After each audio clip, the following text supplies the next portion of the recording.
পরিবার থেকে বিতাড়িত ৮৬ বছর বৃদ্ধের পাশে ঢাল হয়ে দাঁড়ালো ১৪ বছর বয়সী এক কিশোর।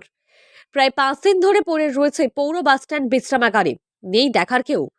এখন সমস্ত দায়ভার কাঁধে তুলে নিয়ে এক অনন্য নজির গড়ল নদিয়ার শান্তিপুরের এক অষ্টম শ্রেণীর ছাত্র দীপ মণ্ডল। বৃদ্ধ রুহিদাস ধর বাড়ি উত্তর ২৪ পরগনার কাঁচরাপাড়া ভূতবাগান রবীন্দ্রপল্লী এলাকায়।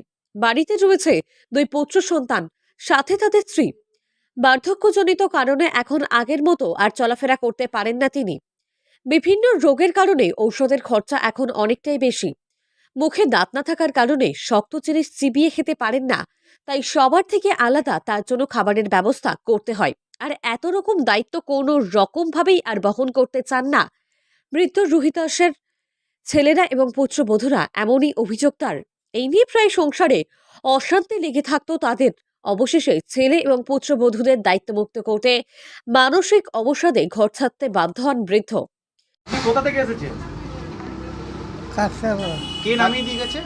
কেউ নামিয়ে দেয় না, আমি গাড়িতে উঠেছি, এখানে এসে গাড়ি থেকে প্ল্যাটফর্মে পড়ে গেছি, পায়ে আঘাত পেয়েছি, কোমরে আঘাত। আপনার বাড়িতে কে কে আছে?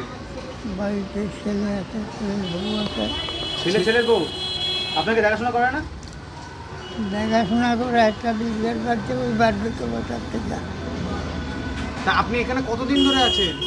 এইখানে তো এইখানে আছে পাঁচ ৬ দিন। তা আপনি যে আপনাকে কি বাড়ি থেকে তাড়িয়ে দিয়েছে? তাড়িয়ে দেয়, খাওয়া দাওয়া দিবে না, তাড়িয়ে দাও তুমি এখান থেকে। আর খাবারটা কোথায় বাড়ি?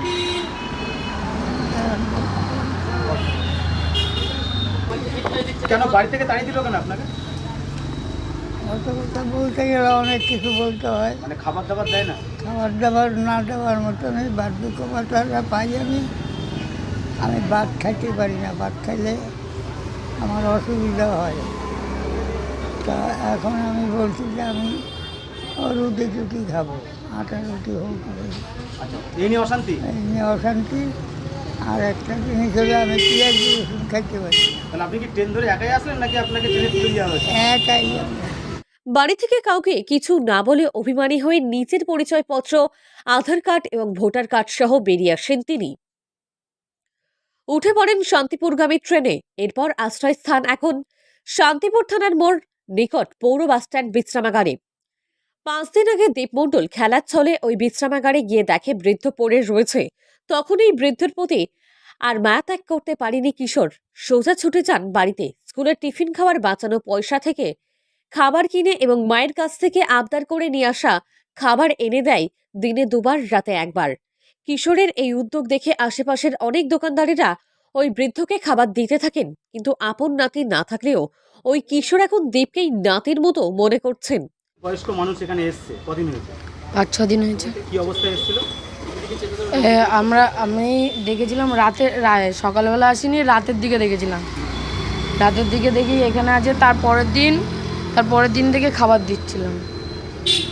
তুমি একটা ছোট্ট শিশু, মানে বালক যাকে বলা হয়, তার মধ্যে তুমি এগুলো করতে পারছো? কি মন থেকে মায়া লেগেছিল তাই? কি দেখেছিলে প্রথমে এসে? দেখি বৃষ্টির মধ্যে এইখানে বসে রয়েছে। তারপরে তারপরে বললো, তারপর দিন থেকে খাবার দেওয়া শুরু করে। একেই বলে সম্পর্ক কখনো রক্ত দিয়ে হয় না, মায়া থাকলে সম্পর্ক এমনিই তৈরি হয়, যার উদাহরণ দীপ মণ্ডল। যদিও ঢিলছোড়া দূরত্বে রয়েছে শান্তিপুর থানা, পুলিশ প্রশাসন গাড়ি দিনরাত রাস্তা দিয়ে চলাচল করলেও নজর পড়ে না বৃদ্ধের দিকে। স্থানীয় জনপ্রতিনিধিদের প্রশ্ন করলে তারা বলেন, এই প্রথম শুনলাম, দেখছি বৃদ্ধের কি ব্যবস্থা করা যায়। মনে পড়ে সেই নচিকেতার সেই গানের কথা, বৃদ্ধাশ্রম, যা এখনো বাস্তব চিত্র ফুটে উঠছে। বাস স্ট্যান্ড মানে একদম আপনার আসলে বিশ্রামাগার যেটাকে বলে। হ্যাঁ, ওটা তো অ্যাকচুয়ালি আমার ওয়ার্ডের মধ্যে পড়ে নয়, অ্যাকচুয়ালি ১৫ নম্বর ওয়ার্ড, বিদ্যুতের ওয়ার্ড ওটা। আচ্ছা, আপনি তো পুরসভার আধিকারিক। অবশ্যই না, আমার যে ওয়ার্ডেই হোক আমার দেখার দায়িত্ব এবং দায়িত্ব সেটা ঠিকই আছে, কিন্তু আমার নলেজে নেই। থাকলে অবশ্যই বিষয়ে আমি খোঁজখবর নিতাম এবং আমি সক্রিয় ভূমিকা পালন করতাম। এখন তো বিষয়টা আপনি জানতে পারেন।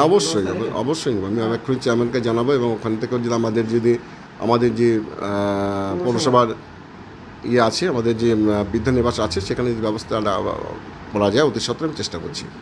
এখন দেখার ৮৬ বছর বৃদ্ধের শেষ পরিণতি কি হয়, নাকি এভাবেই বাকি জীবনটা তাকে কাটাতে হবে, এভাবেই পথে পথে। তবে এর আগেও সামাজিক মাধ্যম সহ বেশ কয়েকটি গণমাধ্যমে পরিবেশিত হয়েছে এই খবর, যেখানে রাজস্থান চলে যাওয়া মানসিক ভারসাম্যকে ফিরিয়ে আনা সম্ভব হচ্ছে, সেখানে রেলপথে মাত্র কয়েকটি স্টেশন কাঁচরাপাড়া পরিবার থেকে এখনো পর্যন্ত কোনো খোঁজখবর হয়তো করেননি। তবে অভিমানী বৃদ্ধকে শান্তিপুরের ওই এলাকার বিভিন্ন বুদ্ধিসম্পন্ন মানুষ বাড়িতে দিয়ে আসতে চাইলেও কিছুতেই রাজি হচ্ছেন না তিনি। নদিয়া থেকে মৈনাক দেবনাথের রিপোর্ট, লোকাল 18 বাংলা।